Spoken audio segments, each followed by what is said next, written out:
Men love to say things like, if more women were virgins, everything would work out.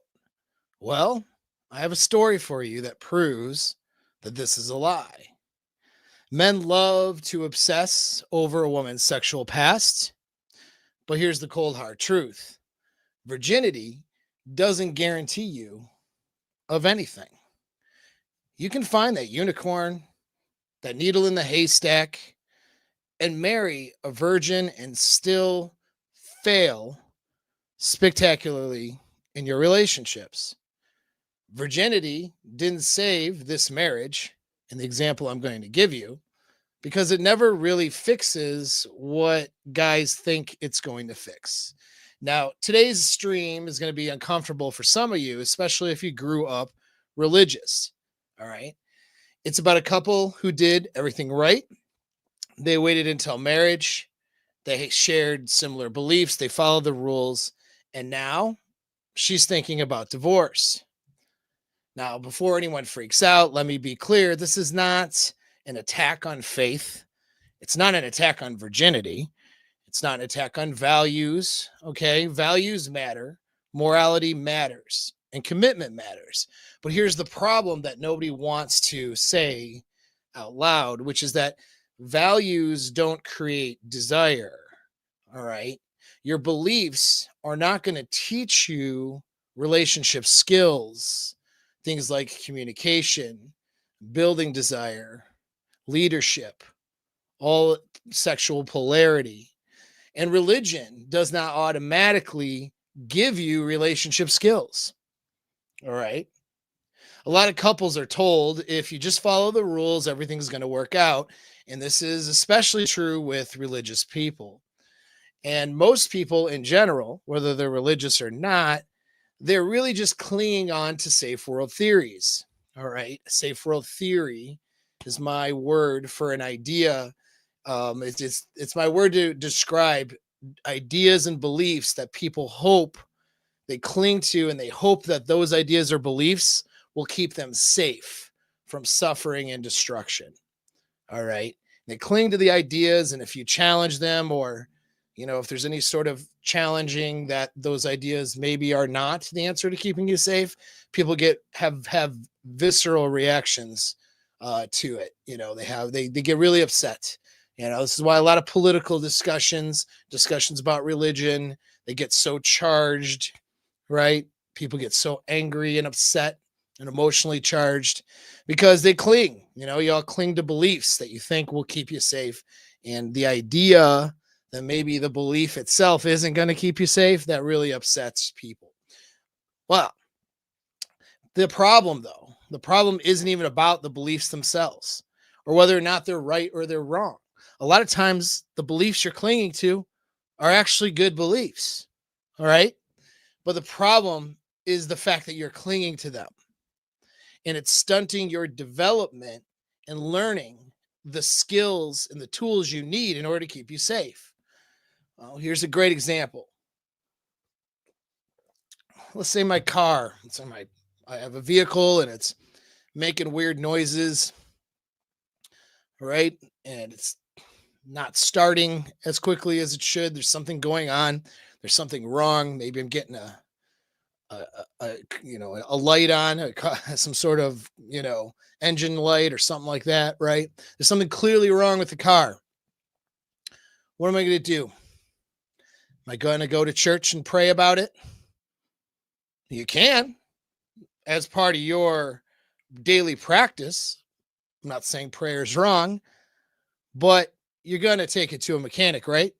Eventually, hopefully. Are you just going to pray and not, you're going to pray, oh Lord, please send me a miracle and have my car working properly, and then not do anything about it? Some people do that kind of shit with things in their lives. Usually doesn't work out that well. Eventually, he's going to a mechanic, whether the tow truck is taking him there or not, right? If you want to learn how to work on your car, what are you going to do? You're going to go to church, you're going to read the Bible, and then hope that tells you how to change your alternator or your belts, or how to give yourself a tune-up? Or are you going to maybe, watch some YouTube videos, chat GPT how to do something. If you have a working knowledge, or even better, go learn from a mechanic, take a class. See what I'm saying? Skill development is not the same as your beliefs and your morality. But for some reason, people think it is when it comes to things that their mammalian brain perceives as really risky. So when that mammalian brain, your monkey brain, as I call it, right, perceives something as a risk, you'll have a tendency, as most people do, to not face the reality of those risks, but instead to gravitate towards ideas and beliefs that are going to make you feel safe rather than help you develop skills. Cars, most people don't have a visceral monkey brain reaction to cars. Most people, religious people included, take their car to a mechanic. You know what I'm saying? That's pretty normal.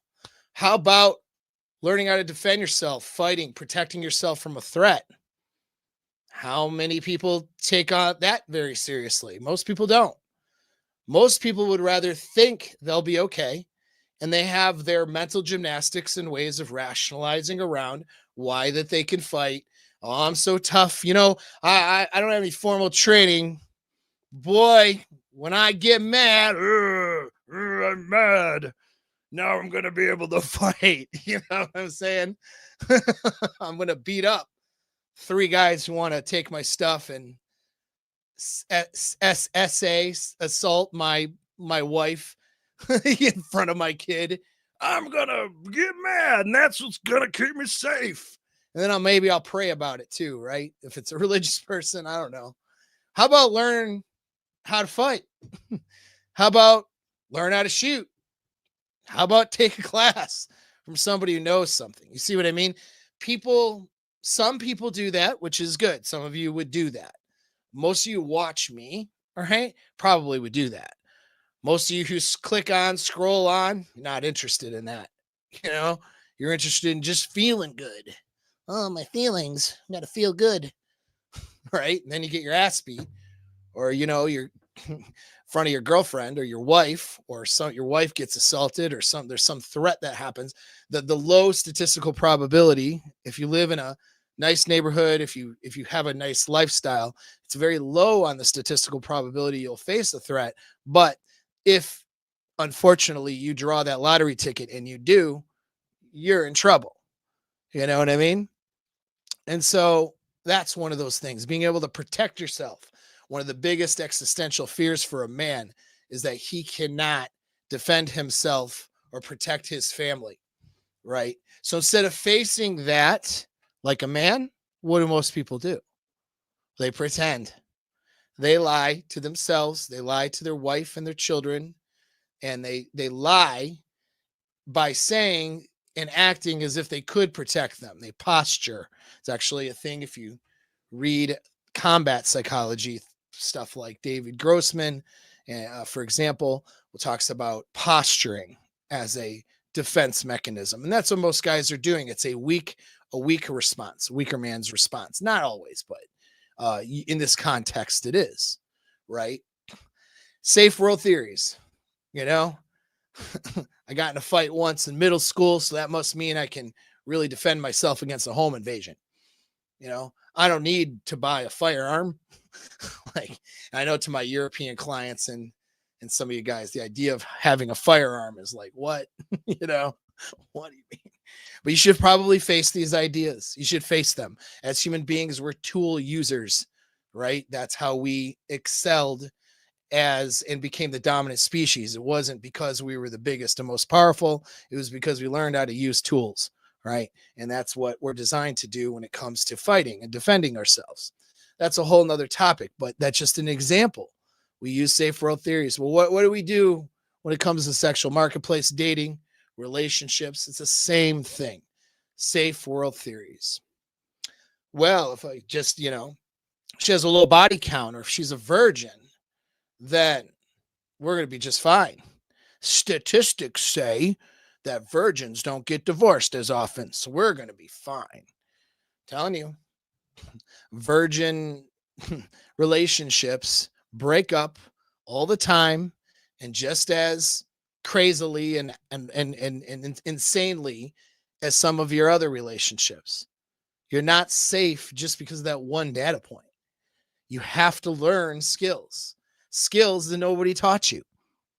That's the thing, right? No, and the thing, and so you're clinging. Most people cling to these beliefs like a security blanket rather than taking personal responsibility for their own development. And that's what this is, right? And then they don't learn.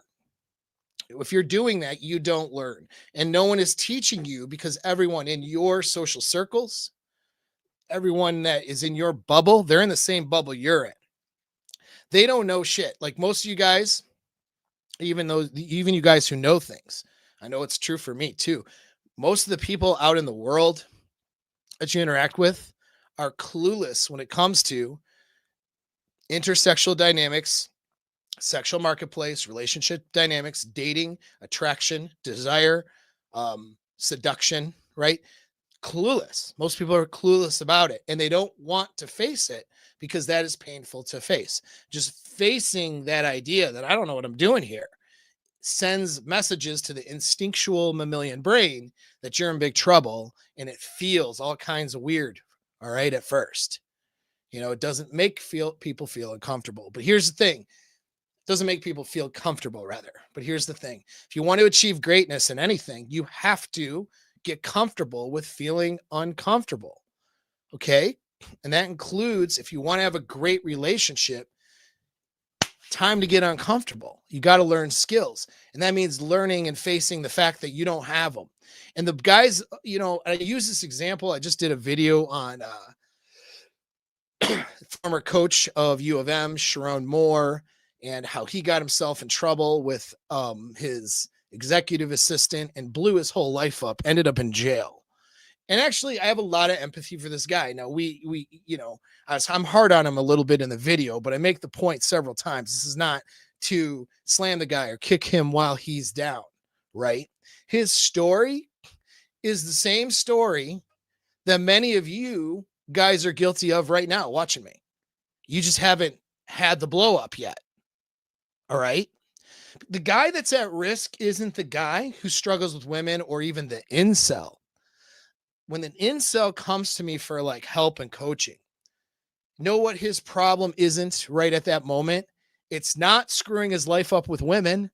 A woman is not destroying that incel's life. He has other problems.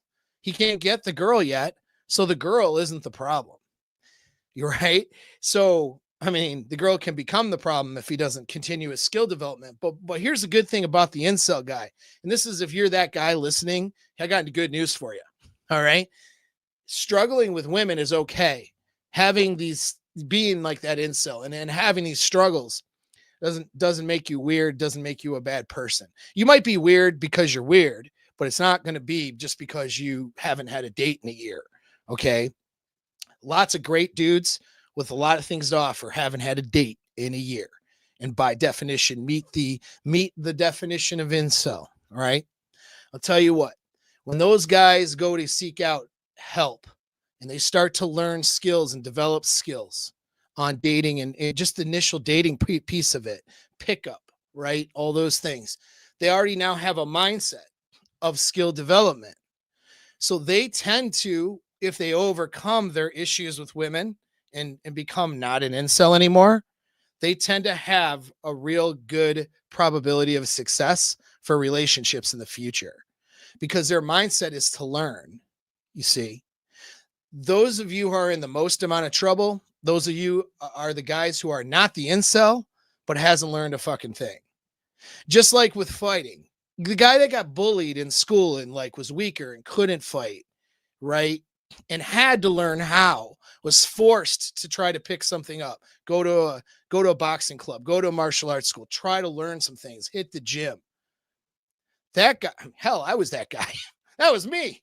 When I was a little kid, I got beat up all the time. I wasn't a tough guy or whatever, It forced me to have to learn skills for my own survival. I mean, I didn't grow up in a terrible neighborhood, but I was certainly adjacent to terrible neighborhoods. And I certainly had a lot of bad influences growing up.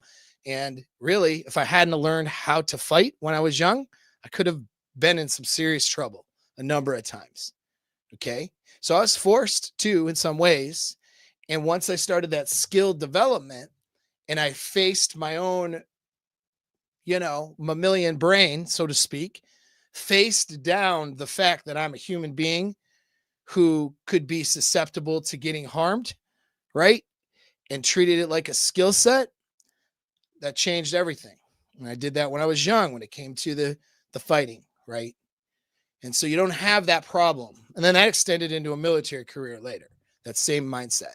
When you have to learn a skill because you're bad at it, like when I was young, I was physically weaker. I had some little like physical ailments and stuff going on when I was in elementary school. I wasn't a tough guy. You know what I mean? I remember a couple of kids I grew up with who were the tougher kids. I was always like, man, these kids are cool. I wish I could be like them, And then I grew up, but I treated it like a skill set, trained it. So what that means is I'm a lot less risk. With my background now, I'm a lot less risk of having harm come to me from violence. Far less risk than most people. All right. And I have the skills to handle it because I faced that down. The incel guy, that's what's good, is if he can get out of that, he's got to learn skills to get out of it. But if he can get out of it, his mindset's geared towards learning skills, and then he excels in a relationship, excels in his relationships down the line. The guy that is at most risk is the guy who didn't need to learn the skills to fall into vagina. The guy who falls into pussy, occasionally gets that date, occasionally gets the girl. He's got enough of a SMV. He's got enough social skills in order to be able to talk to girls and get them. That's the guy you, okay, probably listening. A lot of you listening right now, at least half, probably more, right? Of you listening to me. You're the one who's at risk because you have the illusion of thinking you have the enough skill in 2025 to overcome a global sexual marketplace that will eat you alive, a social conditioning to a level that we've never seen before that conditions men and women to destroy their relationships, as well as an inbred instinct for you to mate switch after a few years. You understand that your mammalian brain, your instincts, according to our evolutionary past, is not designed for you to pair bond and have a 40-year marriage, 20-year marriage, 10-year marriage. It's not designed for that. It's designed for you to meet somebody, get them pregnant, have the relationship blow up in a couple of years so you can get somebody else pregnant, so then you're dead from tetanus or something at age 31 or something like that. Okay. We may have had the capacity as human beings to live longer, but statistically we didn't because of disease and violence and all of the things we had before the agricultural evolution, before modern society, before medicine. You know what I mean? So we didn't evolve through most of our histories to have these long, fruitful relationships. You have to put effort to have that. If you want that, there's a ton of benefit to it. It's a good thing to make as a goal. You want a long, healthy marriage or healthy LTR. I think that's great. That's what I help people do every day. But you gotta learn skills to do it. You know what I mean? You're not just gonna naturally do it. And if you have enough natural ability to accidentally fall into pussy, to accidentally get married, I say accident because it sort of just happens to you and you execute very little knowledge or skills to do it because no one taught you. And then you think, oh, this is where the idealistic thinking comes from. God brought me my wife, she's the one, that thinking comes from it being assortative mating and basically chance that you ended up with somebody rather than skill. So it supports or promotes this, fantasy type thinking. Well, here's the thing. Okay. Yeah, we're meant to mate with each other, have sex, and have babies, which is why you accidentally fall into a relationship. All right. But if you want to keep it together and have a good relationship, you have to learn the skills. Just like if you want to keep that classic car running, you got to figure out how to maintain it. You have to figure out the skills and how to work on it, or take it to somebody. Well, you're not going to take your wife to somebody who can work on her better. I hope not. Right. But you get what I'm saying. You got to learn the skills, man. That's it. Okay. And so people aren't going to teach you skills in your bubble. You got to get outside of your bubble to do that. And speaking of which, okay, that's where my community comes in. It takes you outside of your bubble. My community is not filled with a bunch of clueless men. Okay. My community is going on 800 strong right now. And it's a bunch of guys who really are geared towards mentally towards improvement. And they have the mindset towards that. And they're having discussions about that just about every day. And of course, I'm in there too, giving people help. And it's at a no cost. All right. And I have courses in there that are no cost as well. With that, we're going to do a little bit of a 2-minute ad. Then we're going to get into this virgin marriage situation. All right. So check this out for about 2 minutes. Psychopaths are evil, but they are successful. And not because they're evil. They're successful because they're effective. The average man is drowning in overthinking, fear, people pleasing, and hesitation, while the most ruthless personalities walk through life winning, while you are struggling and you are losing. But here's the truth. You don't need to be a psychopath to win. You just need to learn the traits that they mastered and use them without being immoral or having poor ethics. Focus so sharp that it cuts through distraction. Charm that bends social dynamics. Resilience that makes you unshakable. Ruthlessness, but with empathy for others. The ability to say no without guilt. Fearlessness in the moments that matter. Mindfulness that kills anxiety, and action taking that separates leaders from followers. This isn't about becoming a terrible person. It's about becoming powerful. Someone who leads, someone women trust and desire. Someone who commands his world instead of just reacting to it. And that's why I created the Psychopath's Playbook, a complete system for the good men, the non-psychopathic men, but for men who want the results without becoming evil, and without wasting years of trying to figure it out alone. This is an inner game course that will allow you to tap into that thing that you have been missing, that thing that's inside of you that will allow you to make more money, seduce women, and succeed. If you're ready to unlock the traits that make the world's most effective men untouchable, click the link and get into the community. When this course drops, you will get your exclusive announcement, and you'll be on the list before it fills up. And together, we'll make you unshakable, undeniable, and unstoppable. This is where your old self ends and your rise begins. I'll see you there.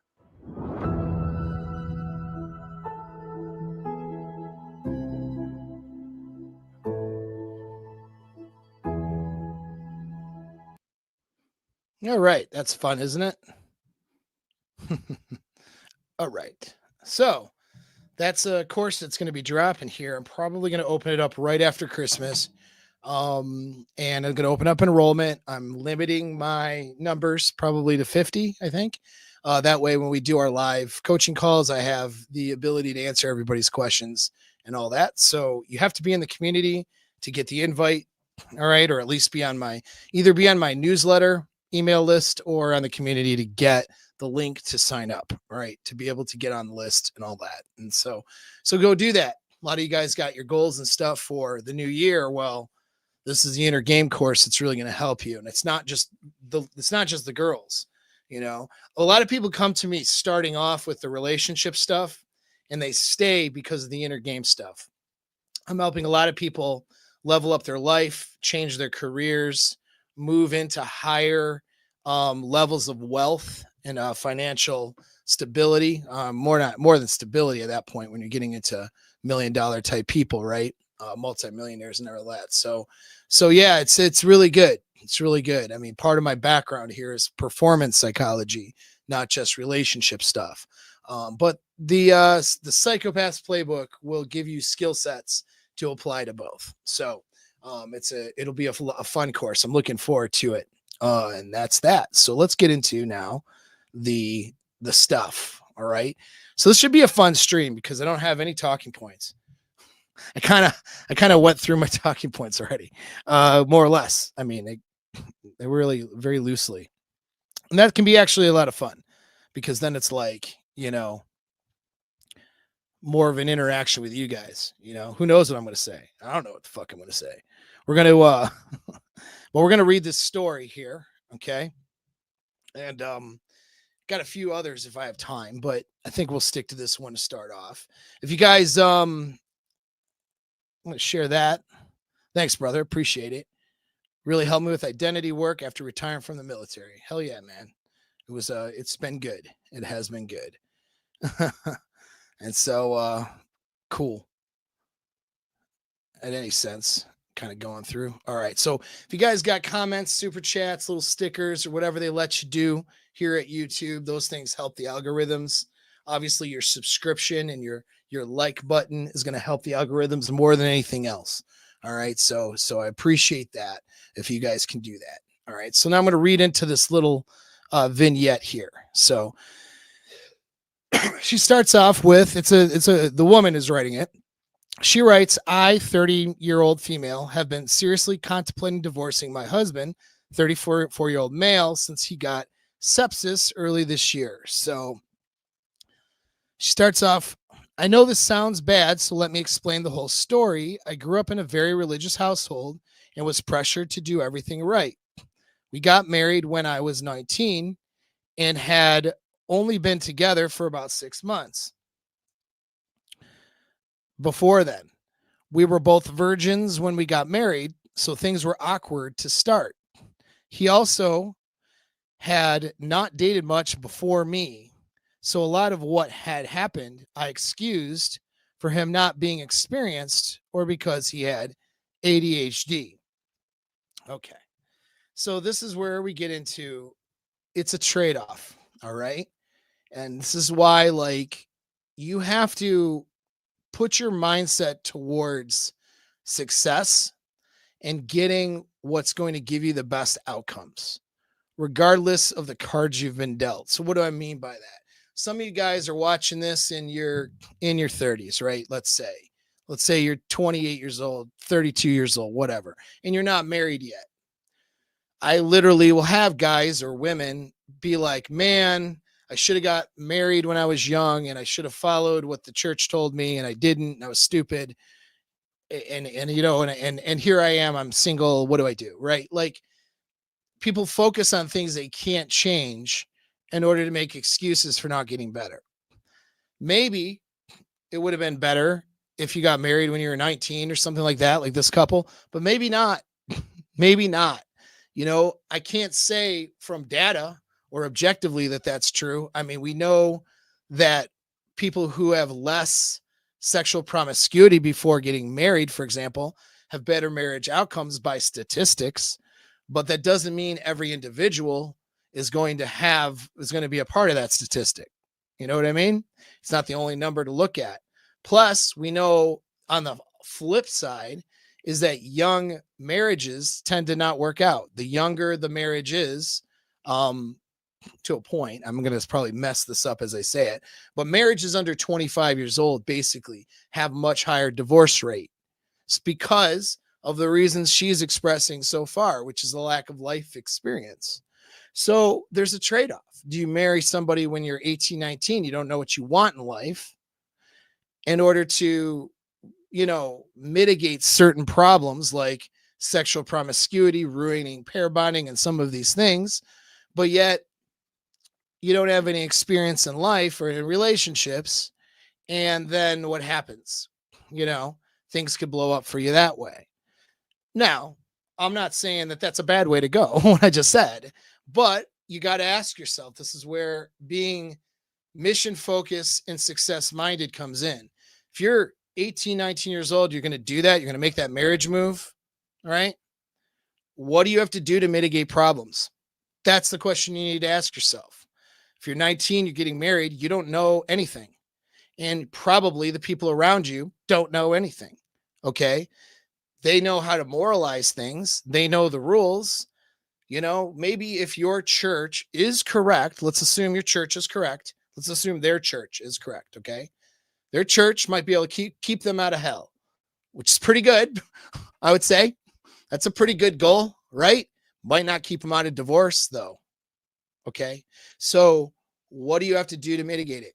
If you are 32 years old, let's say 32-year-old female, I only have like a handful of females who watch me, but let's say you're a 32-year-old female, right? And you went through way too many bodies. Okay. What are you going to do? Go back in time, hit the reverse button, roll back the odometer on your vagina? Nah, probably not. It's not going to work, right? How about learning some relationship skills and tools and doing some personal development so that you're a higher value woman despite your past experiences? Oh, ding, ding, right?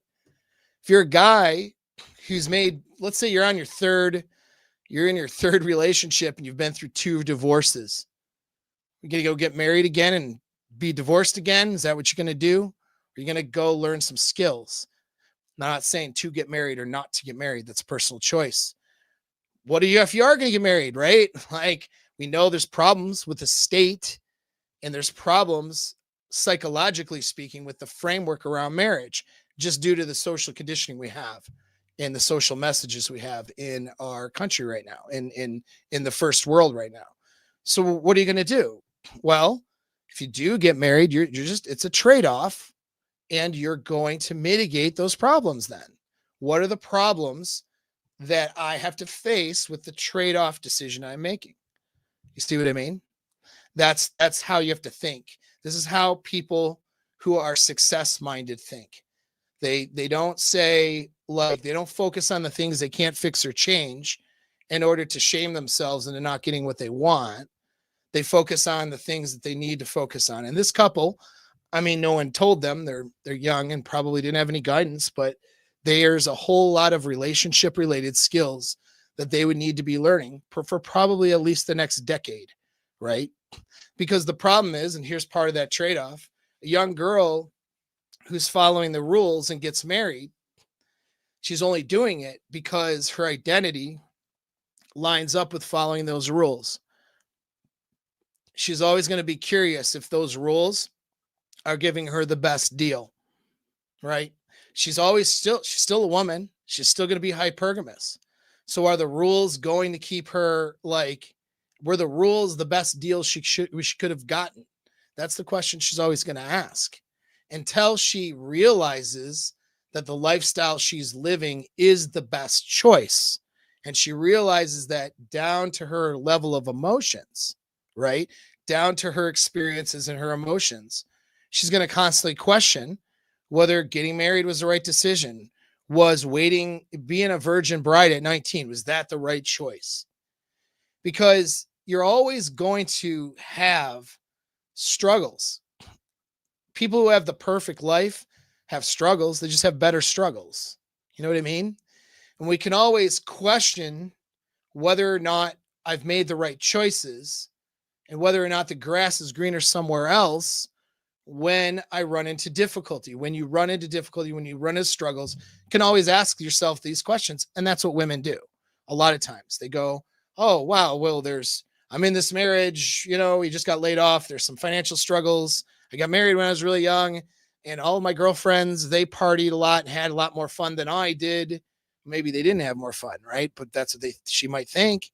And then, well, my one friend, she seems to not be struggling, and her husband's rich. Like, so maybe I didn't make the right choice. You know what I mean? That's what happens. People have struggles. Instead of saying to themselves, how do I face these struggles and solve these problems? Instead of, when making a decision, anticipating what problems am I going to run into?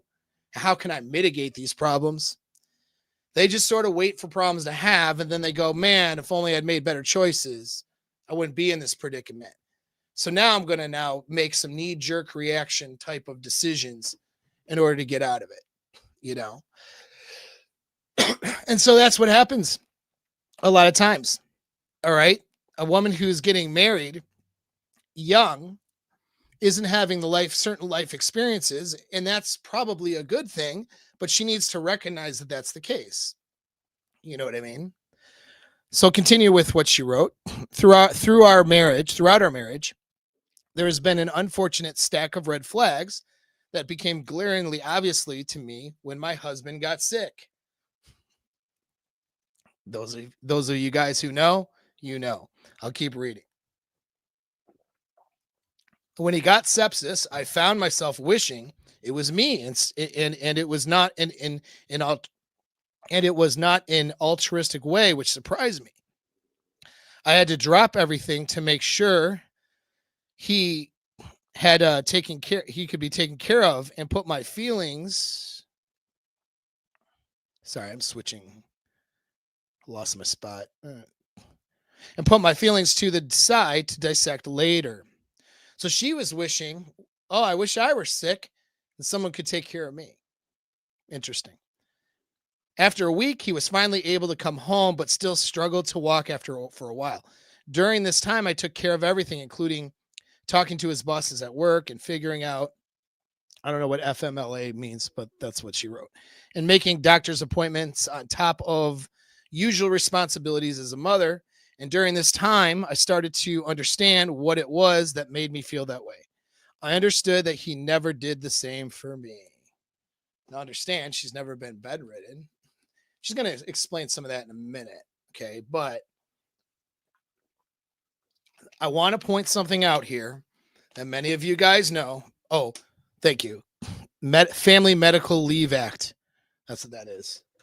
So thanks. That is cool. So at any rate, want to point something out here. This is really important for you understanding how to manage your relationships.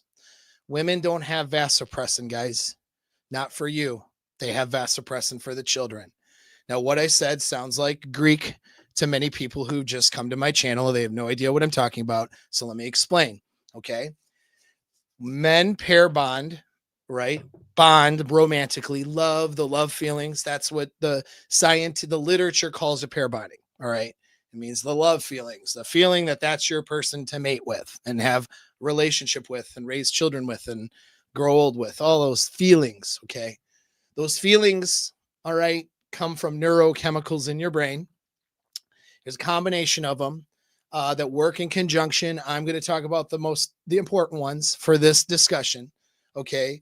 So you have your bonding chemicals are generally your oxytocin, all right, your vasopressin, and your beta endorphin.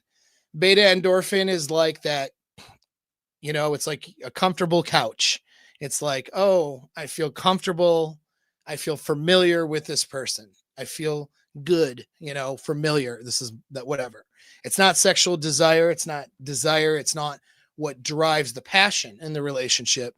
It's what drives that comfortability. That's beta endorphin. And both men and women have that. Okay. So they bond with that. That's over the long haul though. So that takes some time to really associate that beta endorphin with your other person. And then you have the oxytocin and the vasopressin. Now, oxytocin is the warm feeling that you feel when you're like in love with somebody. Think post-orgasm.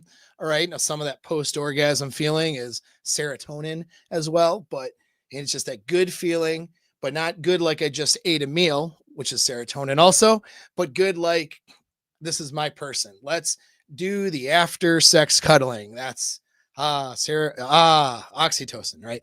Okay. Now, thing about oxytocin is that because of the good stress and the dopamine from getting a new partner in the love bombing phase, that sounds like toxic relationship. We'll say in the honeymoon phase, that oxytocin is pumping high and blood levels of oxytocin are higher.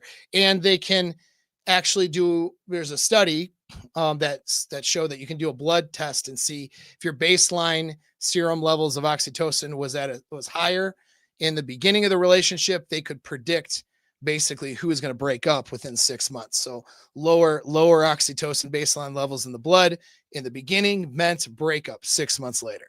Higher meant probably staying together. So in the beginning, you get all this oxytocin. Thing is, as a relationship keeps going, what happens is The good stress from the unfamiliarity and uncertainty goes away because now you know the person. And the beta endorphin kicks in. All right. And that dopamine now to try to get that person goes away too.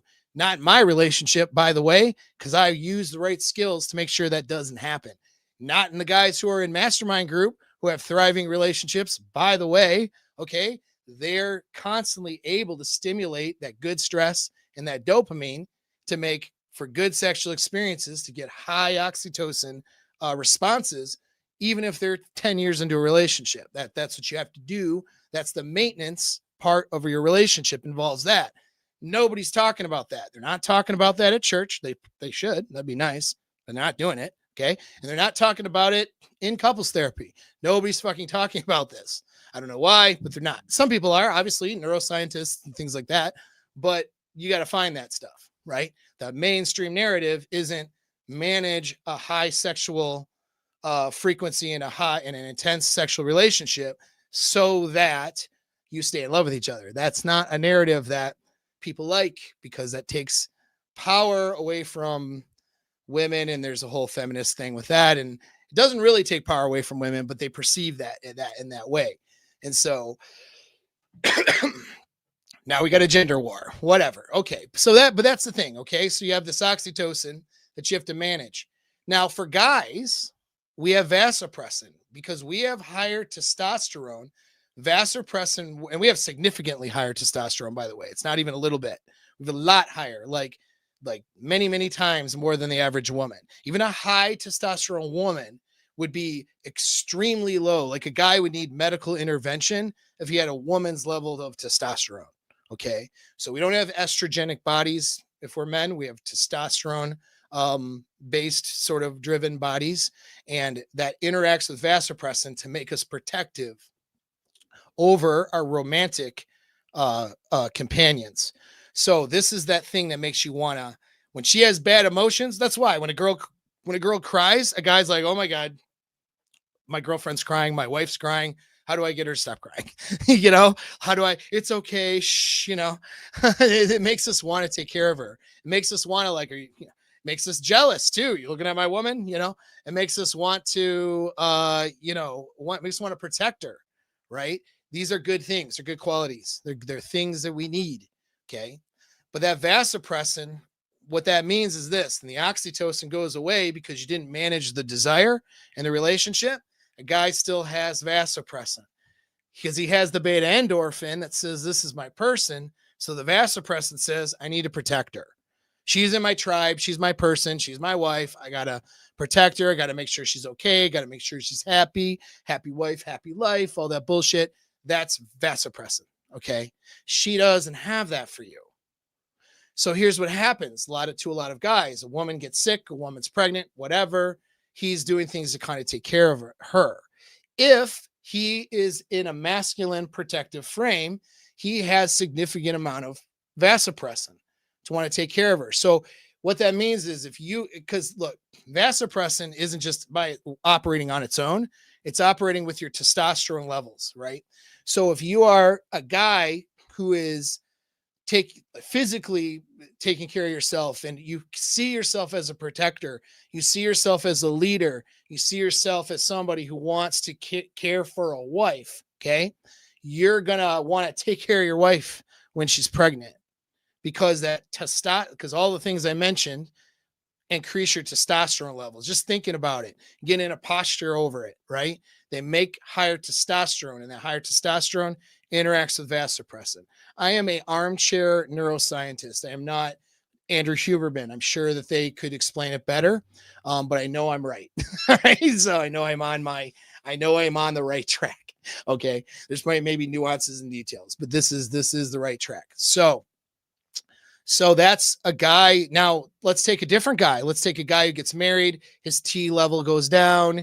He's lazy, right? He's operating like closer to a woman. You know what I'm saying?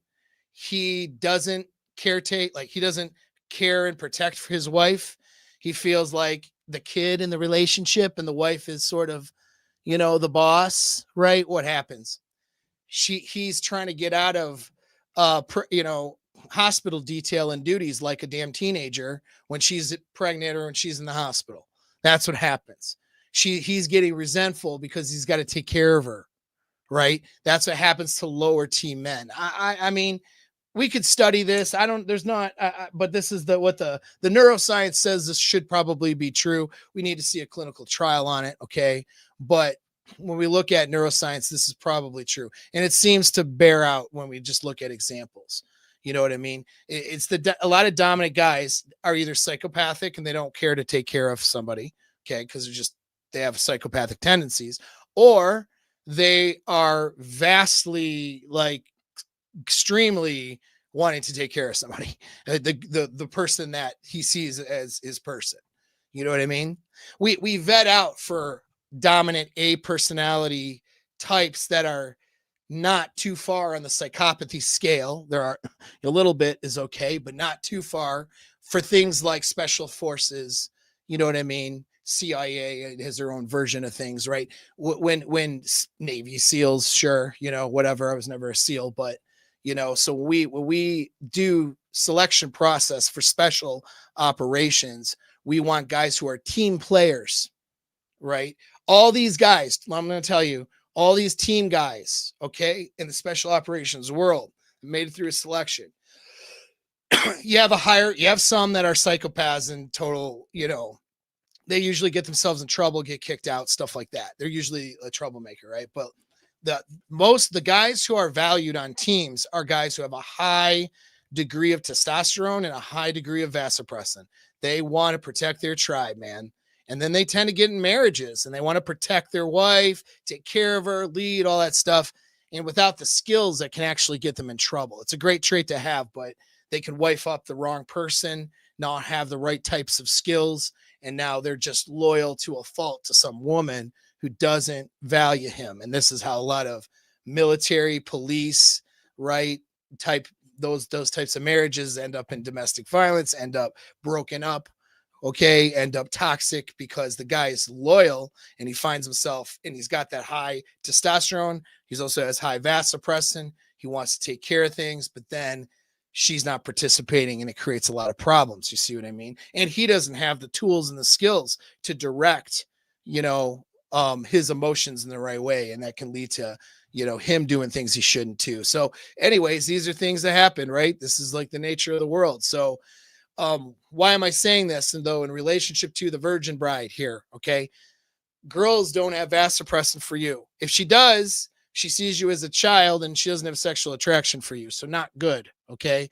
She has that protective instinct over her child. That's the mama bear thing. You don't want a mama bear as mama bearing you as the husband or the boyfriend. That's not good. Okay. That means she doesn't want to have sex with you.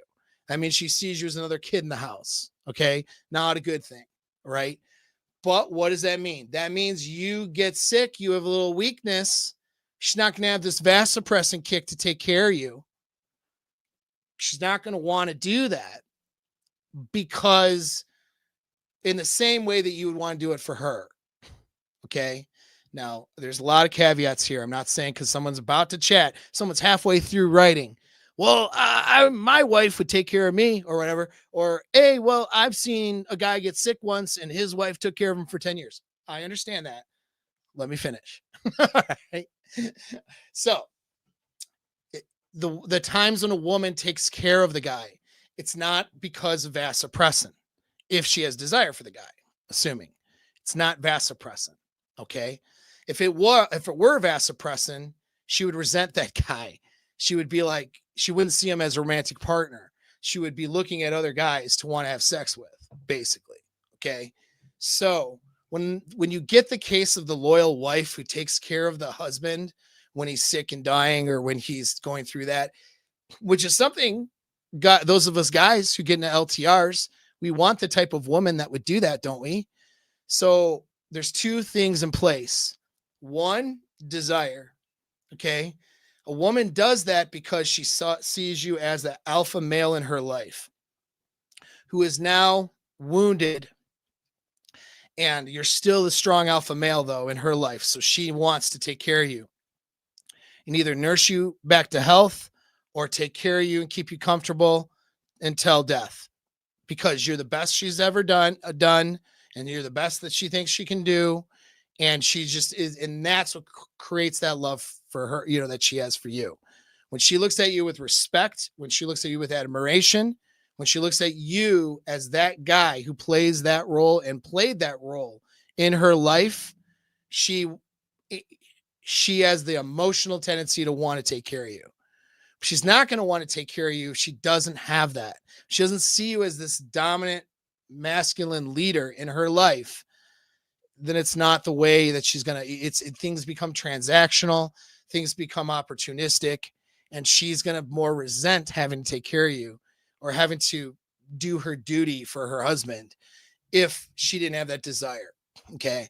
So that's why desire is so important, because it does two things. One is it maintains the relationship, but the other is it imprints. So if you leave high desiring imprints on a woman, her subconscious mind can never forget that. You know what I mean? And so it's both of those things. This guy and this young couple, obviously desire was not maintained. So it becomes transactional. So she's not dedicated in taking care of him because he's a dominant alpha male. And as I'll read on and you'll see by her description, although we don't have both sides of the story, he's a pretty weak male. And that's why, you can be sick and laid up and dying of cancer. You could only have, hey, I'm dead in 2 months, but you still have a dominant mindset. You know what I mean? I can think of my grandfather. He got sick because of a heart thing. He was strong. Like, he was cutting down trees and lumberjacking, in his 80s. Right. And then all of a sudden, heart ticker ran into a problem, hardened arteries, couldn't fix it. He was dead in 2 months. He was an alpha guy till he stopped breathing. Meant right up here. He had his shit together. It's your inner game. And so that's why I say your inner game is the most important. More important than your height, more important than your physical characteristics, more important than your money, more important than anything is right here. If you have a dominant mindset and you have stimulated throughout the relationship high experiences and her having high desire for you, you could be laid up. This guy who had sepsis, if he had a dominant mindset, he'd have his woman in check and she'd be taking care of him and she would feel gratitude towards it. So that's one half. Now, the other part of the equation is her own identity. If you pick a woman who doesn't have gratitude in her life and who has all kinds of toxic traits and who doesn't bond with someone very well and who's selfish, and who's transactional in her thinking, if you pick that woman, it doesn't matter how dominant and alpha you are. She's probably going to leave you when you're on your sick bed. Okay. Seen that too. Another family member I will not mention, but he remarried a woman who was not of good character. He was a dominant guy in his mindset. He wasn't wealthy. You know what I mean? He was not a wealthy guy or anything like that. He had a good, like, dominant inner game, but he didn't have good selection skills with women. And I don't know that his management skills were that great. Actually, his management skills were probably pretty good because he did keep her in line most of the time, but she had cheated on him a few times. Don't have, know exactly how many, but we know she pretty much did. And when he was dying of cancer and it was eating his brain partially, and he's getting bed sores at home because she's not taking care of him. And she's out at the bar picking up on another guy. And she was in her late 60s. Right. So being a hoe, you don't grow out of being a hoe. Let me just tell you. All right. 304 behavior isn't something these women grow out of. They will always revert back to that if that is their character. Okay. So you have to maintain desire. You have to have high character. I don't know that this woman had poor character. I think it's a desire situation when I read this vignette. Okay. So we'll continue. Make sure you guys hit that like button, damn it. Ho, no mo. This is unfortunately true. Don DeMarco, thank you very much. Many churches will support the woman no matter what, no matter what happens. Sadly, yeah, It's that gynocentric social order. The trad con grift right now on social media and Twitter, right? Which is these traditionally conservative women who are boss babes and who are really feminists in disguise. If they don't run the show, if they're not in charge, they lie. They say, "Oh, my husband is a good leader and a servant leader." That's the thing the Christians will say. I get the idea, but the way it's being used is wrong. You know, um, servant leader, just like the Lord, just like Jesus. It's like, nah, I don't think you're doing that. I don't think you're being exactly what Jesus would want, which is, the woman's the boss. I'm sorry, she doesn't. Women who are the boss and who have that mindset are that way because they haven't had a man hold leadership over them in a way that, she can trust and that where she can be in her feminine. And it's possibly her dysfunctional way of thinking that won't allow her to be in that relationship. So, in other words, the dominant man who would put her in her place makes her feel like she's in a toxic relationship, even though that guy would also take care of her and she would have a much better time. So she leaves and she gets with guys who she can control. That's the thing. And then they go to church, and then the church gets used to control male behavior. Most of what's going on right now is controlling male behavior. I'd say we're controlling everyone's behavior. So, big companies can take your money, but big part of it is guys getting their behavior controlled. And the churches, unfortunately, are doing that. Now, I'm not telling you to abandon your Christianity. I'm telling you to go to church and fix it. You know what I'm saying? That's what I'm trying to say. So people see these criticisms. I'll get Christians mad at me. Like, don't be mad at me, dude. This is for your benefit. I want Christians to do well. I am a Christian. I don't wear that on my sleeve as much because I don't know if I'm the greatest example. You know what I mean? But I do my best. And I would love to see the churches being more successful in promoting healthy relationships. And so that's why I do these things. That's why I do them,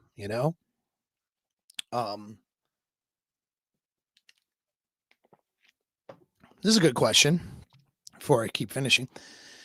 If a girl who is a virgin but consumes a lot of hardcore explicit content, either in dark romance novels or similar adult videos for years, would her pair bonding be affected? Yeah, sure, it would be. It's a matter of degree, though. I will say this: consuming content through novels is way different than consuming visual content through pornography. That's a whole rabbit hole, really, though, to go down, like a whole hour-long video to talk about it. Here's the thing. Here's what I'm seeing. Not all researchers will agree with all the details, though, because we still unfortunately have this social dynamic in the academic world that men and women are the same or have to be the same. So be outside of the biological realm, like where you're dealing with medicine, right? It's like, if I say that women are affected differently than men or men are affected differently than women, it's like, oh, we can't just say that, even though we see all of the anecdotal evidence and we see it out in the field. Well, we got to design a research. We need more data. We got to design research to tell us that's true. Otherwise, we're going to presume it's not true. And this is, I guess that's the way, like, so academia, right? Like evolutionary psychology, and any science worth it, right, does need to have evidence and data to back up a claim. But here's the problem. They assume men and women are equal unless there is specific data to prove that they're not.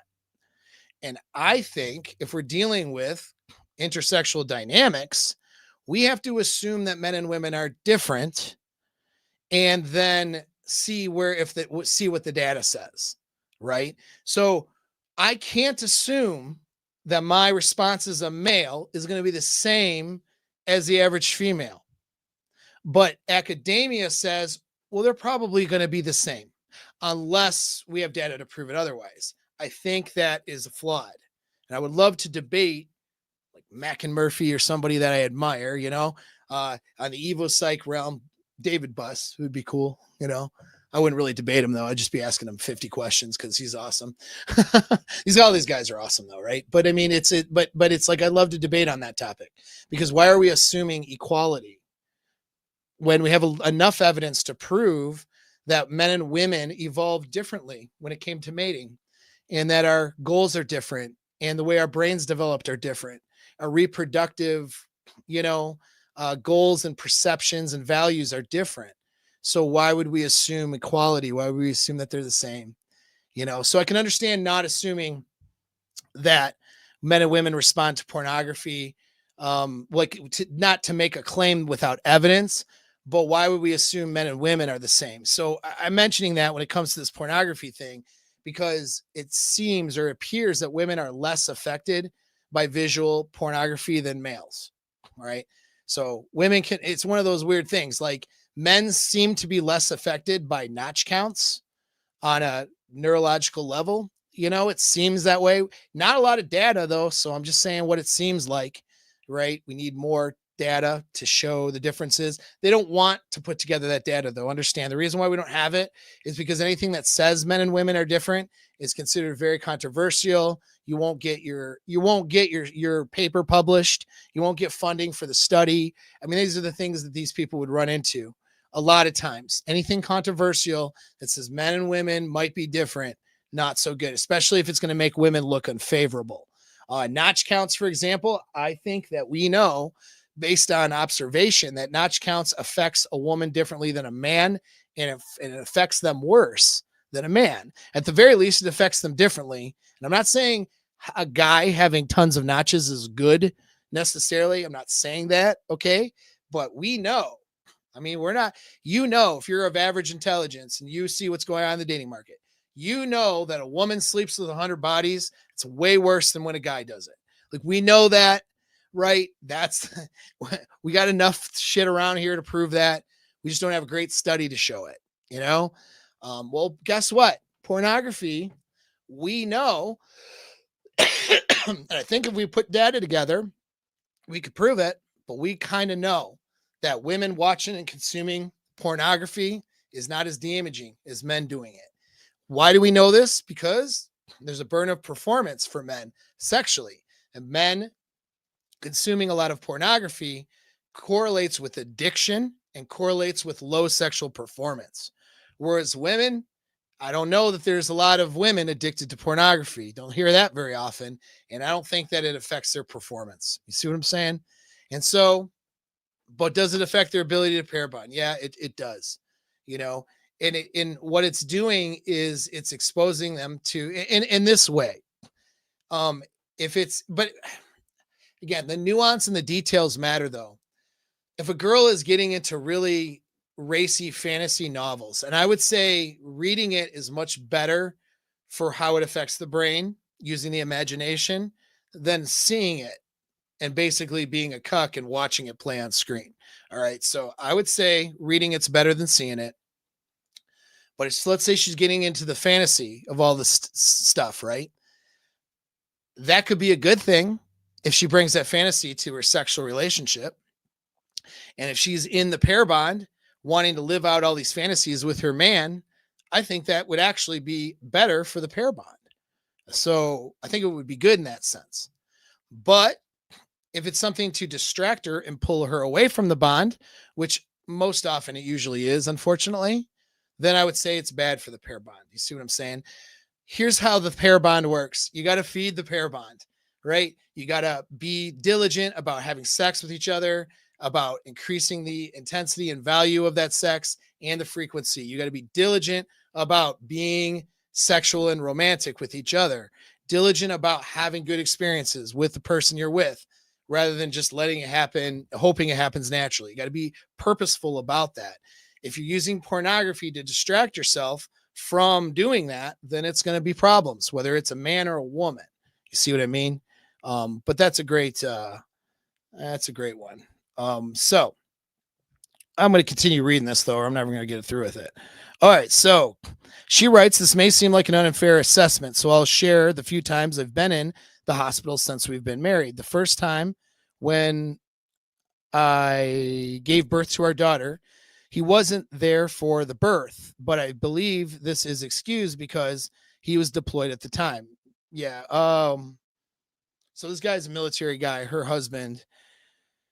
You can get leave if you're having a baby, but you don't always take that leave. You don't always get it, it's understandable if he's deployed. So, okay. What I think is important about this time is that he was permitted to come home for about a week to meet his child. During that time, we lived with his parents, and while he was home, he spent most of his time playing World of Warcraft with his brothers. He also contemplated leaving me home alone to visit a distant family member he barely knew who had just died. I might be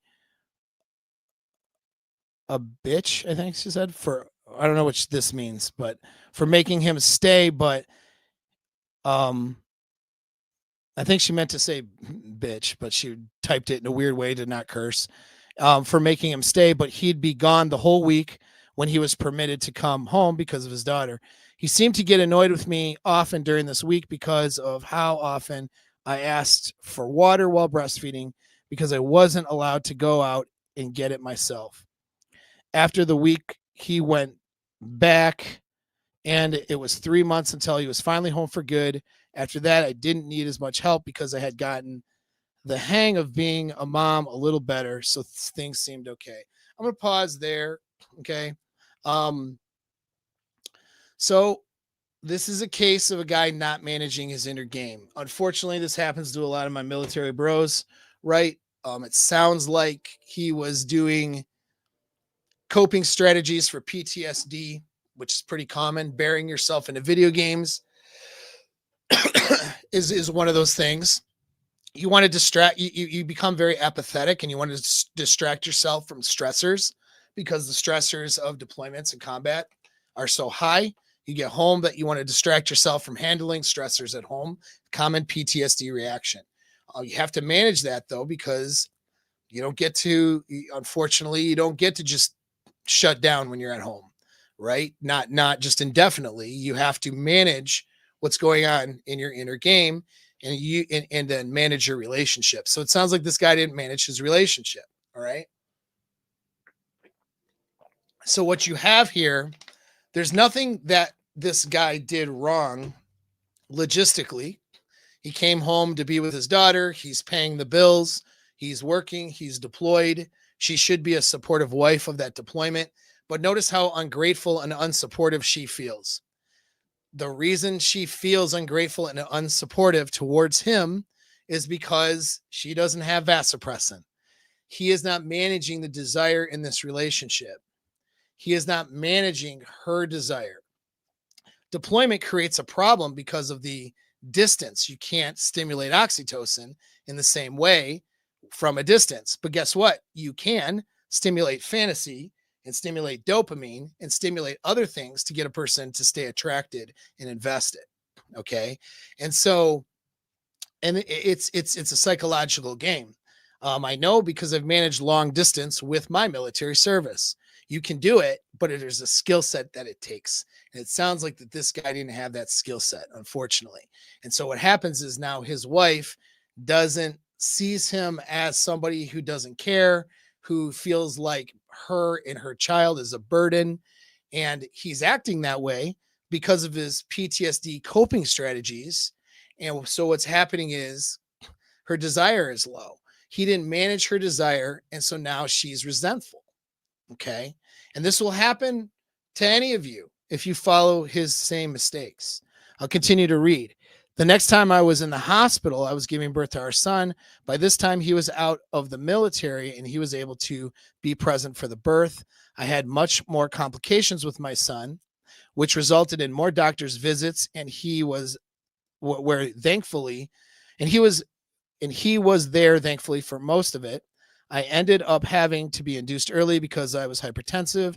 At that point, I kind of knew what I was doing, so I didn't ask for help from my husband, but still enjoyed his time off from work. Unfortunately, he decided his paternity leave was too long and asked to go back early, so he ended up missing my birthday because he chose to go back early. Okay, so notice even though he was there, there's still like this resentment. There's still this feeling that she has. The undertone of her communication is resentment, is feeling like, well, he went back early, because he basically didn't want to be around me. He didn't want to be around his kid. He doesn't care about me, whatever. You see what I mean? And so all this resentment is built up inside of her. Okay. And so remember, no vasopressin. So without desire, what builds? Resentment. And that's what you see here. Okay. So maybe he had good reasons for going back to work. Like we don't know the other side of it, but we know she resents it. Let's say he had good reasons for going back to work. How do you manage her and manage her desire differently using the game and seduction skills that I teach? He wouldn't be in this predicament. She would be speaking about his time with her with gratitude.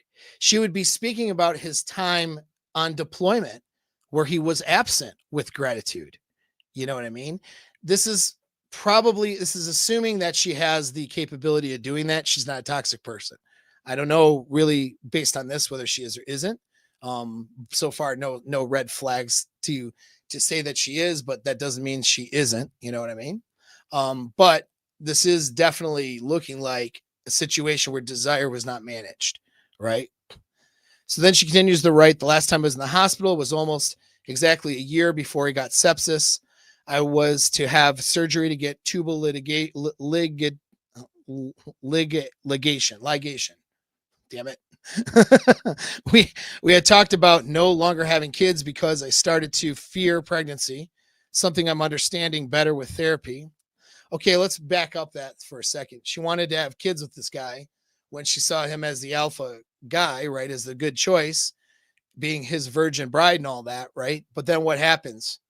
As her desire goes down, she doesn't want to have kids with him anymore. She's no longer seeing this guy as the alpha guy in her life, you see, because the desire wasn't managed. So now she's fearful about having kids versus let's have more babies. You see, we weighed the pros and cons of vasectomy versus tubal ligation. Despite the vasectomy being cheaper and safer and a shorter recovery time, I was the one who was decided to go under the knife. So once again, she's resentful. And I don't know about that decision. Maybe that was a bad decision. Maybe it was a selfish decision on his part. It sounds like the guy is doing things to avoid his relationship and probably to avoid experiencing life due to, and I'm just noting this, due to the small signs she's suggesting of PTSD coping strategies. Well, guess what? Like her desire doesn't care about your PTSD, man. I hate to say that. That's for my military bros. Her desire doesn't care. She might care personally because she cares about you and she wants to be a good person, but her feelings of desire for you doesn't care. It can't care. It's a reaction. It's a gut reaction. Okay. And so you have to manage that even if you're going through it. All right. You don't get to check out as a man. That's the thing. You don't get to check out. That there's a bunch of benefits we got as men, and there's a bunch of limitations and struggles we got as men. One of those things is you don't get to check out. It's not what you get to do. Okay. You have a penis, right? Congratulations. You have higher testosterone, greater physical capabilities. Leadership falls on you. That could be good or bad. I think it's both, but I think it's good mostly, right? Well, guess what that means? You do not get to check out like ever in your whole life. That's it. Okay. Congratulations. You're a man. You don't get to check out. Unfortunately, that's what this guy's been doing. All right. So the day of the surgery, he couldn't get off work. So I was at risk of having to figure out how to get home while coming out of anesthesia. If it took too long, see, that's bullshit. Couldn't get out of work. Fuck you. Take the day off. You know what I'm saying? That is a guy who he's not executing that vasopressin for his romantic partner, probably because he's been checking out of the relationship instead of showing up, being a dominant president leadership of a man, right? He's not been executing his masculine dominance in his relationship, probably in other areas of his life. I would imagine he's checking out, he's withdrawing. So the vasopressin isn't doing what it's supposed to. You know what I mean? And so he's any guy, I would not have my girlfriend, right? My girlfriend now of 3.5, going on 4 years. I wouldn't have her go into surgery and me not be there. I mean, there's deployments. If I'm in a third world shithole and I can't get out of it, that's one thing. Okay. But if I got a day now, I schedule my own work, right? But if I work for somebody else, I'm taking the day off. My girl is going into surgery. I mean, I don't want to hear any excuses. If your finances are so tight, you can't take that day off. That's another set of problems you have as a man to solve. Okay. And so that's it. There should be a very rare circumstance that should happen. Don't be the guy who doesn't show up to your girlfriend's surgery. Fucking, what are you doing? You know what I'm saying? Okay. Back to it. I was still recovering. My husband talked about calling in sick because a new game released. Video game addiction, boys, which appalled me since he didn't offer to do the same for me when I was recovering. These are a few big examples that don't exactly cover what would happen day to day. I had realized during our whole marriage, I had been pretty severely neglected. All of these issues I would try to address and talk about, but were ultimately ignored as he would fall into bad habits. So I started picking apart our relationship and started to realize other issues like threatening to off himself when I set boundaries. So the truth comes out when this chick tries to stick up for herself, set a boundary, whatever, tries to prevent him from checking out. That's what it is. When she tries to do something to prevent him from checking out of the relationship, what's he doing? Threatening to off himself, right? That is not a guy who has his inner game together. This is not a guy who has his shit together. Unfortunately, this is a very common thing. Okay. I mean, I say very common, but it's common enough. It's common enough, right? And so, you know, using emotional manipulation as a man like that is not a man. That's not a man thing to do. You know what I mean? At that point, you're not behaving like a man. You're not leading properly, right? And so it's that is she's not going to respect you for that. She's not. No woman is going to be like, oh, oh no, you're going to off yourself.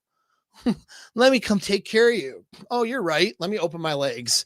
Let's have sex, make it all better. Oh, you're right. I'm going to stop, whatever I'm doing here because it doesn't, it's not how it works.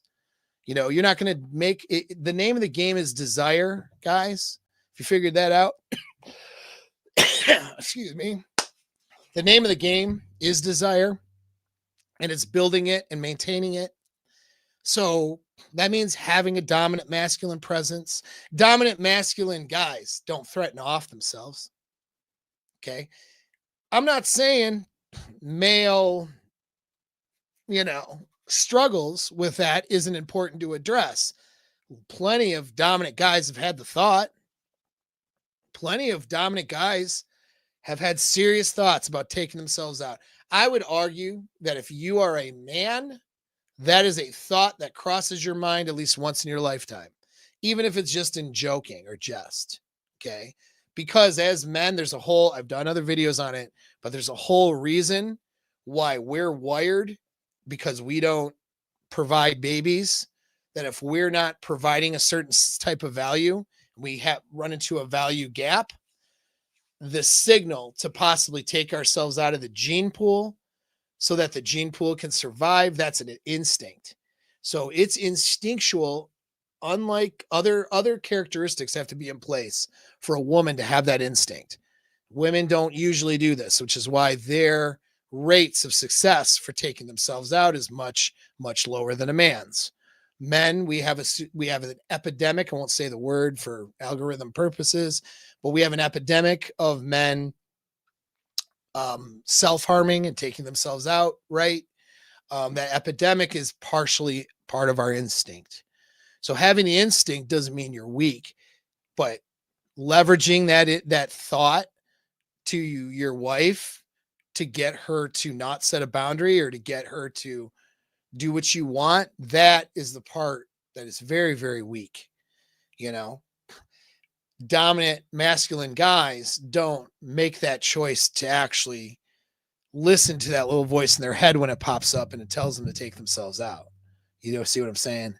So we know now this guy, just based on that, if that's what's happening, unless she's blatantly lying in when she wrote this, if that's what's happening, this guy is not showing up as a leader of that house. And so what's happening? She doesn't respect him and she resents him. All right. And so then he gets sick. And do you think she wants to take care of him? No. See, a woman can do a lot of things to a man, make him not respect her even because of some of the things she does. And he'll still take care of her when he has the vasopressin and when he's being a dominant masculine leader. I'm not saying he should either, though. That's another thing. But he'll still have the instinct to take care of her. She won't. She's going to resent you. Okay. So continuing. So I started picking apart our relationship issues, realized there are other issues like him threatening to off himself when I set boundaries or pressuring me into sex, even after I said no. Yeah, she doesn't want to have sex with a guy she doesn't desire.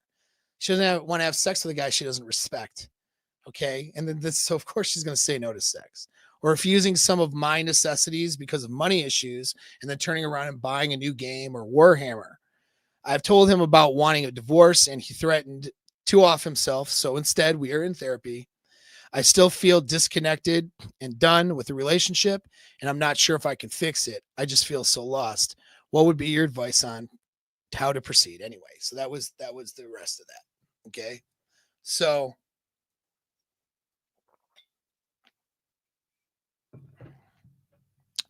it's a great question.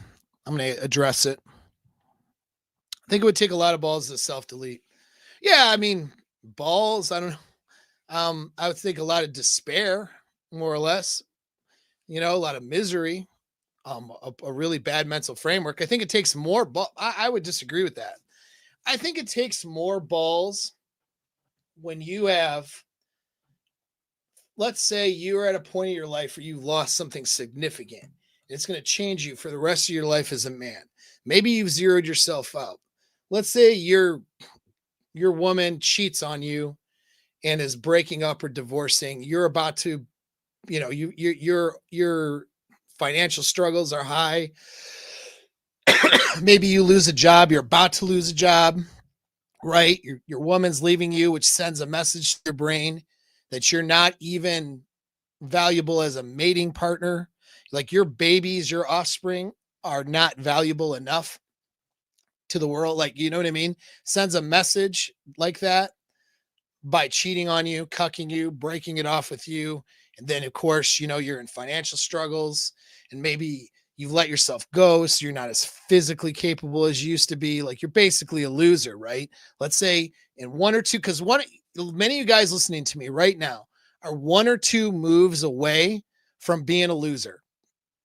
You're doing well on the surface, but in two chess moves, you're fucked. You're a loser. Most, if not many guys are in that spot. This is the thing about relationship skills. You think you're good until you're not good. You're one or two moves away. Okay. So let's say those one or two moves happens to you and you're feeling like, dude, I just want to take myself out. I think it takes more balls to not do that. I think it takes more balls to feel like an utter failure, to feel ashamed, to feel like embarrassed.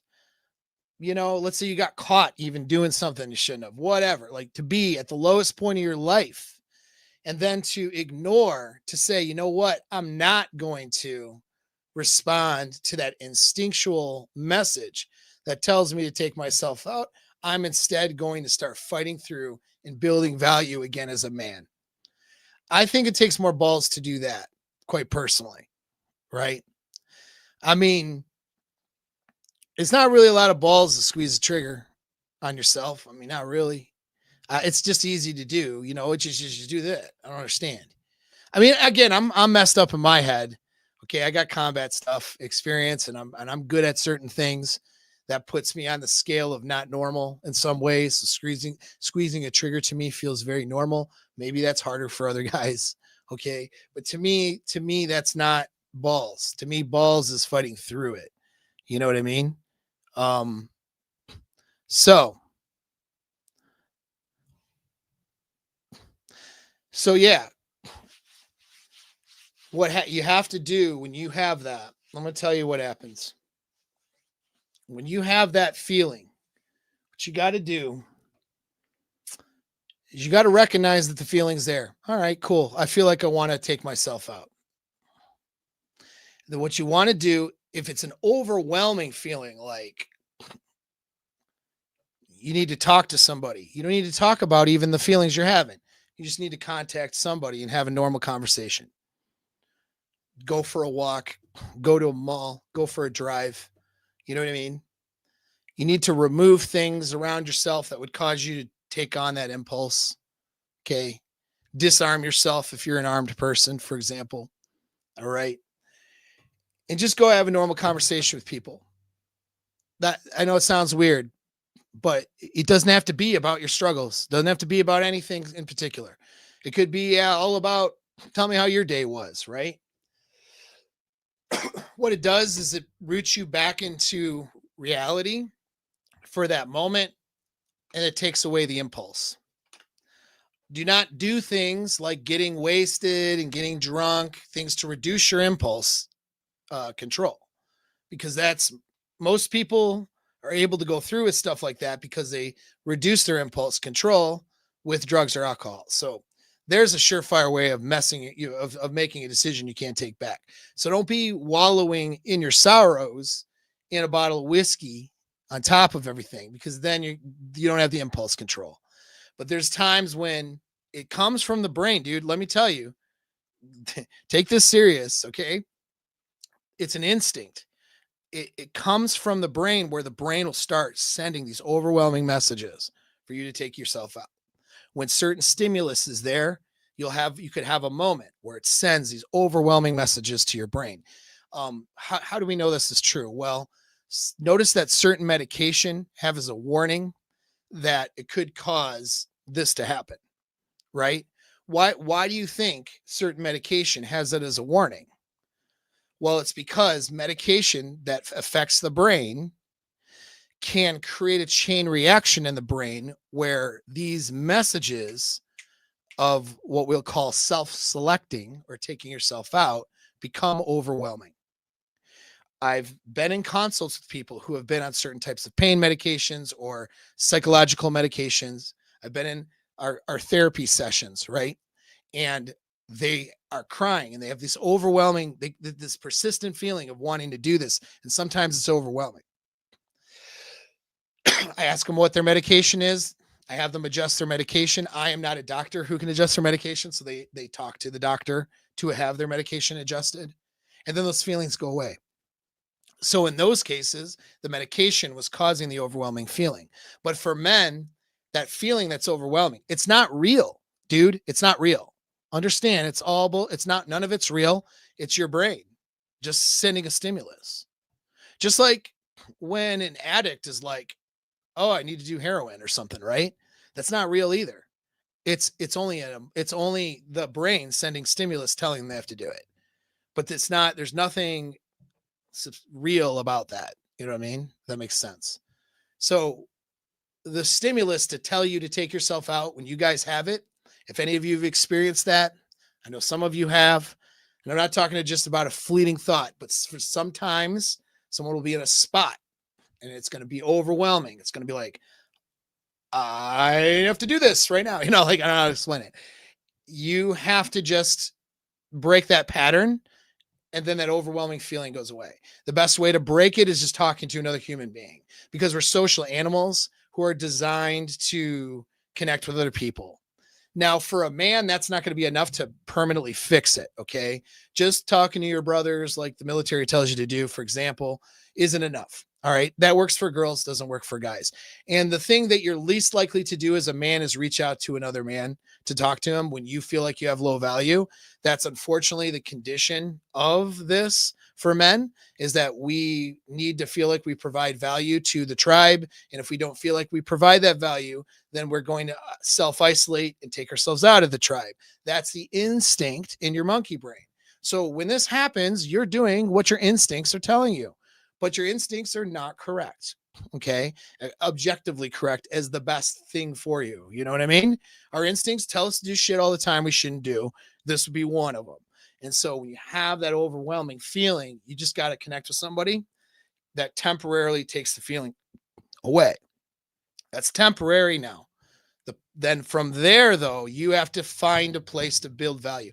I don't care if you go to an AA meeting and become someone's sponsor or just talk to other people who are struggling. I don't care if you go to a homeless shelter and volunteer, and that's the way to provide value. I don't care if it's the lowest thing that you think it is on earth. I don't care if you decide to take all of your items and bullshit that you don't need in your basement and organize it and donate it to a homeless shelter, to like to a good, to Salvation Army, something like that. I mean, that if that gives you a sense of value, contributing to the world in some way, that's what it is. You have to provide value as a man in some way. And when you feel like you have no value, all it is effort. All you have to do is step out your bubble and go do something to provide value somewhere. It doesn't end there, but that's the start. Now, from there, you start saying, how can I build my value up as a man? What can I do next? What value, what value can I provide the world? Right. And you start pursuing that, usually job, vocation, relationships, all those things. You start rebuilding. That doesn't happen overnight. Okay. So there's your prescription. There's your prescription for solving that problem.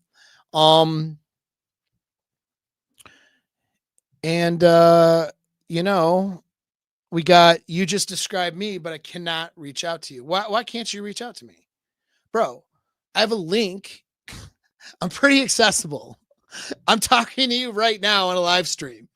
I am not this unattainable person.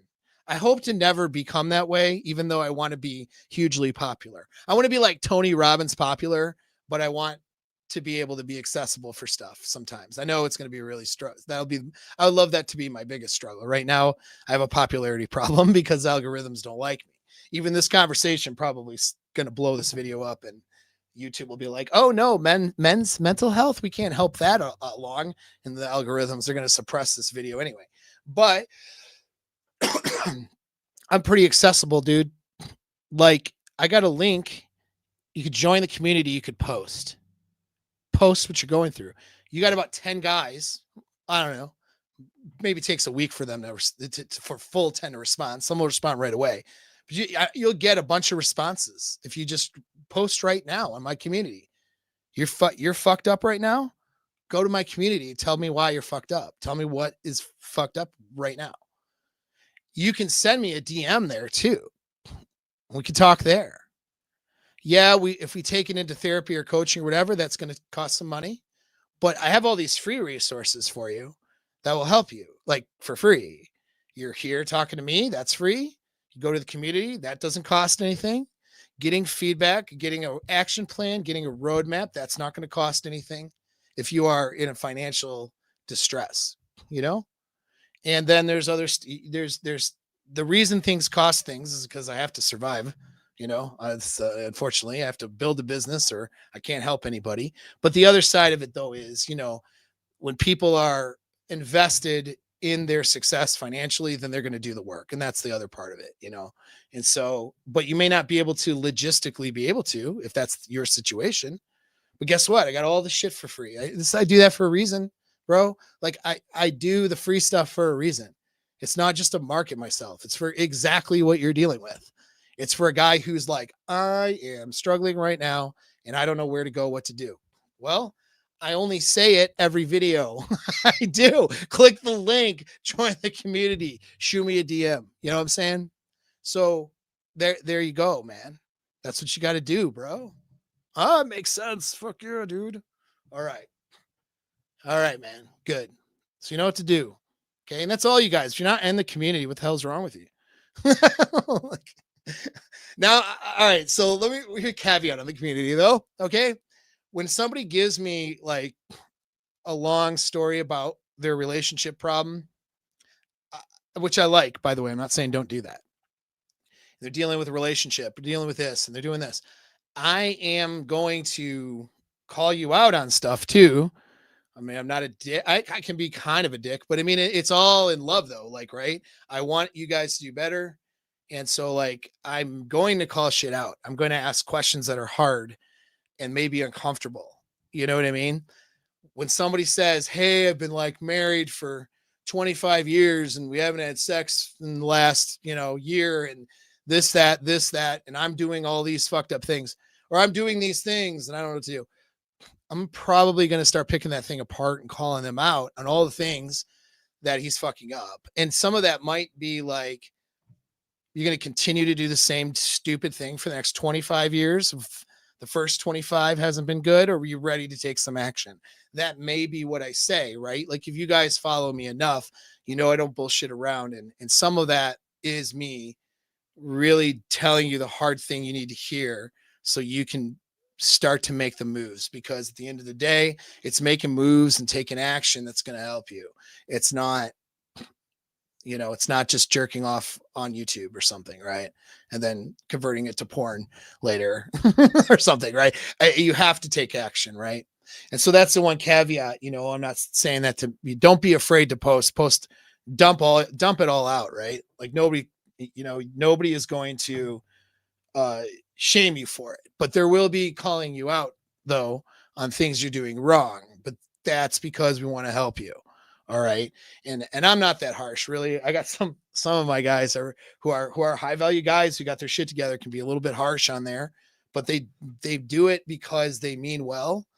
And by saying, "Hey, dude, like, you're telling yourself a story right now and it's all bullshit," like, if that's what he has to tell you, he's telling you that because they want you to do better. You know what I'm saying? But yeah, this exact thing, man, like, Rick, this exact thing is why I do the free stuff. You know what I mean? Um, that's why I do it. Okay. So you have a place to go.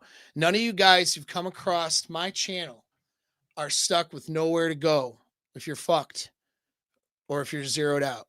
If you have internet access and you can go into the community, you got a place to go. Right. And you got people who will respond there to you. And it's going to be up to you to take action to make things better for yourself. Nobody can do that for you, but you're not alone and lost. There will be direction for you. There will be action. If you can't afford me, I'm not cheap. It's only going to get worse after the first of the year, by the way. So I'm not cheap for a reason. That being said, though, you're not going to be left with no place to go if you can't afford me. All right. That's for sure. I promise you that. I think it's a good place to end the stream though, right? So, I mean, my conclusion here, of course, is that, guys, you got to learn the skills. You got to learn the skills in inner game. You got to learn the skills in managing the relationships, right? In managing women, managing dating. It's not just managing women. I said this in my last video on Sharon Moore. If you want to watch that one after this one, I posted it yesterday. It's pretty decent. It's a lot shorter. But I said in that video, it's not just understanding women. It's understanding yourself with women. It's understanding and being able to direct your own behavior with women. That's what it is. That's where the skills are. It's not just knowledge. There's tons of like good relationship stuff out there, red pill as well as not red pill. If you go buy Gottman's work or something, that's pretty good. The Evo Psych stuff is pretty good. Your Rational Male series, Ryan Stone books, Paul Bauer books. I'll have a book someday. My channel, right? I mean, there's all the good stuff out there for you just to read and digest stuff. But that's not going to help. That's only a step, though. That's not going to get you out of the problem. What gets you out of the problem is skill development. And there's a process to that. And that's what we do in the community. I can direct you in that way. That's what we do in courses. That's what we do in coaching. Okay. But you have to develop skills so that you can get the things that you want. And that's the moral of the story. I mean, it is important that girls are going to have a lot less problems. I mean, if they watch their notch counts, we'll say, like, reading this story, it doesn't sound like some 304, does it? I want you guys to notice that. So on the other side of the virginity angle, okay, on the other side of the virginity angle, notice that this woman who's only had one body in her whole life, if she's telling the truth in this story, notice that she doesn't sound like some ratchet TikTok 304 who's been through 50 guys. Notice that she doesn't sound like the same girl that you're going on a date with that you met on Tinder that you know has been sleeping around. You know, notice that the way that she talks and her values and the things she's concerned about are coming from a woman who has a low body count and who's interested in pair bonding versus some woman with a high body count who doesn't even know how to be interested in pair bonding or to behave that way. So that's the other side of it. All right.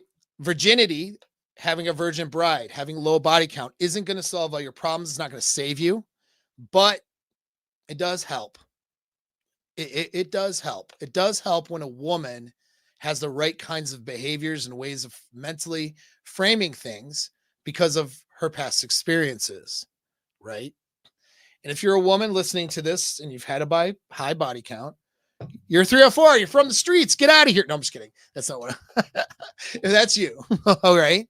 That just means you have to learn different skills and do different things so you can sound like, be like, and embody the woman who is capable of pair bonding. You have to be that person, you know, and you have to figure out how to do that because there isn't a good roadmap for it. I do consults with women, but you know, I'm expensive. So not everybody wants to be able to do that. Right. But that's the thing. If you're a girl listening, if you're a guy who's with that girl, just understand, you know, she's got to do some things to be more like the pair bonding type girl. And she is probably going to have struggles in doing that. That's just what it is. So you'll have to deal with that. Right. And thanks, man. I'm glad you caught me live. And I'm glad all of you guys caught me live. So make sure you do the right things, join the community, help the algorithms out with those subscriptions and those like buttons and all that. And I'll catch you on the next one.